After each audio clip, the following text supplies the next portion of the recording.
salawat sudah banyak yang mengerti. Mungkin salawat nariyahan, mungkin salawat munjiat, dan salawat-salawat yang lain. Salawat dengan ayatnya yang sangat terkenal, sangat populer, innallaha wa malaikatahu yusalluna 'alan nabi ya ayyuhalladzina amanu sallu alaihi wa sallimu taslima. Ditafsirkan oleh Ibnu Hajar Qadil Iyad dalam kitabnya Asy-Syifa yang dikumpulkan oleh Sayyidi Syekh Muhammad Yusuf atau Sayyid Yusuf An-Nabhani di dalam kitab Sa'adatud Darain. Diterangkan oleh Ibnu Hajar Al-Haytami Al-Asqalani dan Syekhul Islam Imamun As-Subki dan Abu Bakar Jalaluddin As-Suyuti, tokoh-tokoh yang sangat ma'ruf, menafsirkan innallaha wa malaikatahu yusalluna 'alan nabi. Salawatnya Allah kepada baginda Nabi khususiyah, berbeda salawatnya Allah Ta'ala yang diberikan kepada nabi-nabi terdahulu sebelum Nabi kita Sayyidina Maulana Muhammad sallallahu alaihi wasallam.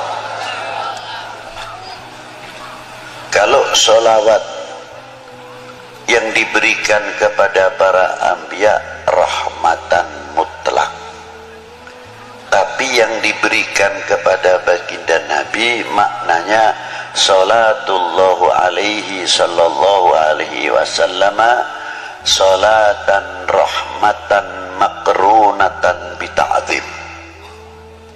Berbeda sekali.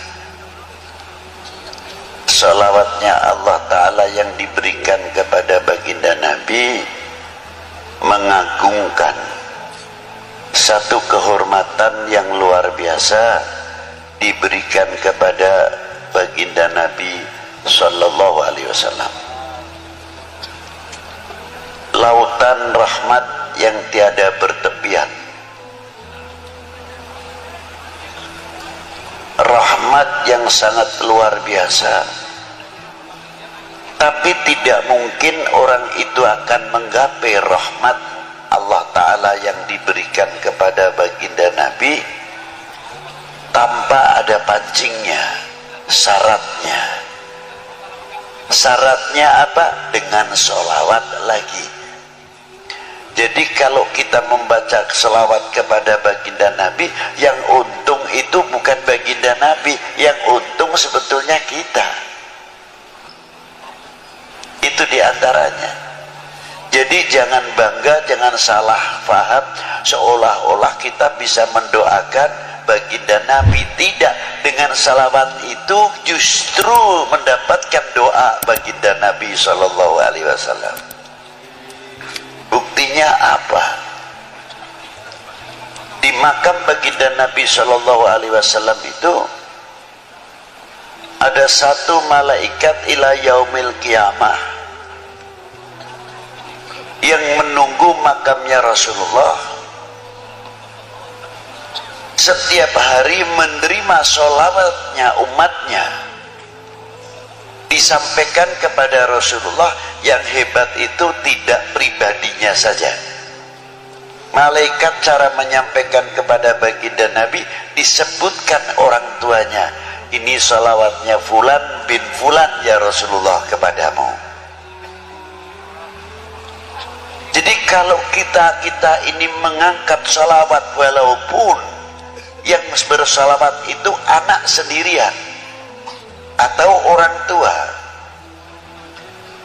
aliasnya mengangkat kedua orang tuanya di hadapan baginda Nabi sallallahu alaihi wasallam dan mendapatkan rahmat. Yang mendapatkan rahmat bukan si pembaca salawat saja, tapi kedua kedua orang tuanya karena disebut oleh malaikat tadi salawatnya fulan bin fulan ya Rasulullah. Kelihatannya sepele.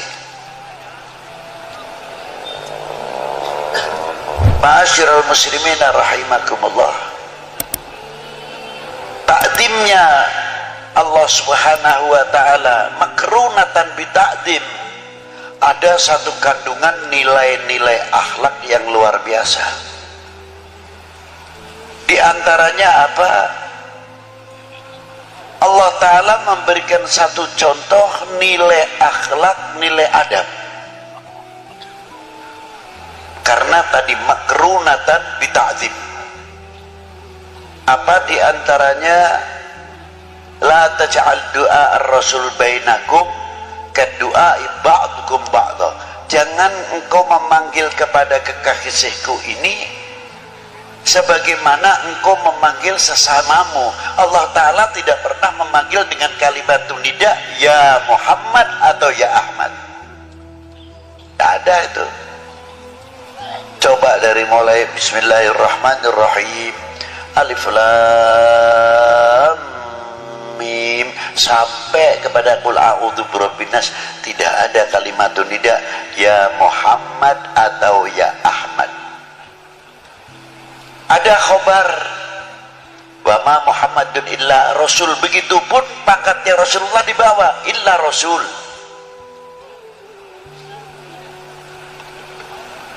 Ada akhir suratul Fatah Muhammad Rasulullah walladzina ma'ahu asyidda'u 'alal kuffar ruhama bainahum tarahum ruk'an sujadan yabtaghuna fadlan minallahi wa ridwana. Disebut juga Muhammad Rasulullah, pangkatnya di bawah. Ini khobar, bukan nida ya Muhammad, tidak.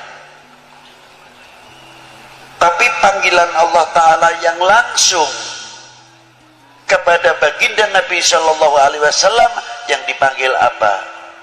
Yasin, Toha, ya ayuhan Nabi, ya ayuhan Rasul, ya Mudaththir, ya Muzammil, dan lain sebagainya, kebesaran-kebesaran asma'un Nabi Shallallahu Alaihi Wasallam.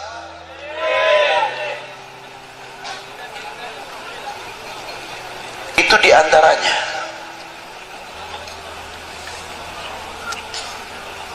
Maka kita dididik oleh Allah Ta'ala, jangankan kepada baginda Nabi Shallallahu Alaihi Wasallam, yang kepada kita sendiri, bagaimana cara menghormati antara sesama kita.